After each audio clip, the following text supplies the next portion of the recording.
350 personnes se sont rassemblées pour marquer un anniversaire, celui des 20 ans de Génopôle. Pour ce faire, une quinzaine de grands chercheurs du monde entier, des penseurs et des politiques sont venus réfléchir au bouleversement que connaîtra le monde de la santé dans les 2 prochaines décennies. Pour le docteur Eric Green, notre génome sera au cœur des stratégies du futur. You will see genomics become part of routine medical care, whereas clinicians will be using information about people's unique genomic tailoring their medical care based on that information. La génomique, c'est-à-dire l'analyse du génome, pour le moment est appliquée surtout pour des personnes ou des familles où il y a des maladies très rares, des maladies génétiques. Ça va s'étendre petit à petit par des applications pour la population générale. Aujourd'hui, la génomique est capable de produire un nombre incroyable de données. On est capable de séquencer le génome de l'homme en 48 heures. Le problème, c'est qu'il faut extraire les données, les quelques données, la poignée d'informations qui est utile aux médecins. La génomique numérique, c'est cette alliance avec tout ce qui se fait aujourd'hui et les développements extraordinaires dans le domaine de l'intelligence artificielle, du big data, du deep learning, etc., etc.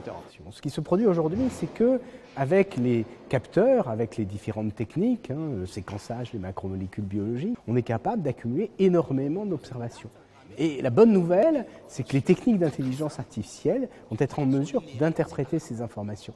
Alors pourquoi ? Pour essayer de regarder s'il y a des corrélations entre les molécules actives sur certaines fonctions, trouver des régularités, et ça peut être aussi bien sûr sur des images, identifier par exemple en radiologie un certain nombre de pathologies automatiquement avec les machines.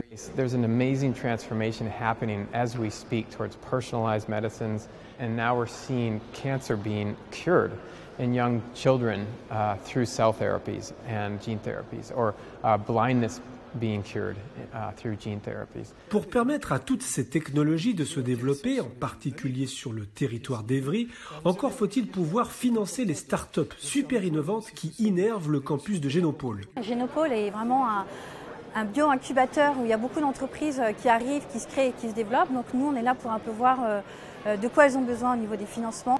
Quand on voit le développement de la génomique en France et dans le monde sur la médecine personnalisée, Génopôle aura toute une place à prendre sur ces thématiques-là où ils sont vraiment leaders aujourd'hui. Nous avons besoin de ce lieu qui est un lieu un peu magique, qui est né de la volonté et de la détermination d'un certain nombre de visionnaires qui ont permis aujourd'hui qu'on crée dans cet écosystème de la recherche d'extraordinaire qualité, mais aussi des start-up de demain. Génopôle, c'est avec 20 ans d'avance finalement la vision de ce que le monde de la recherche, lorsqu'il prenait des risques, investissait en l'occurrence sur la question du séquençage, des génomes, etc., eh bien, pouvait travailler avec le monde de l'entreprise pour générer de l'innovation, générer des services. Et donc c'est un modèle de ces campus d'innovation que l'Europe cherche à construire.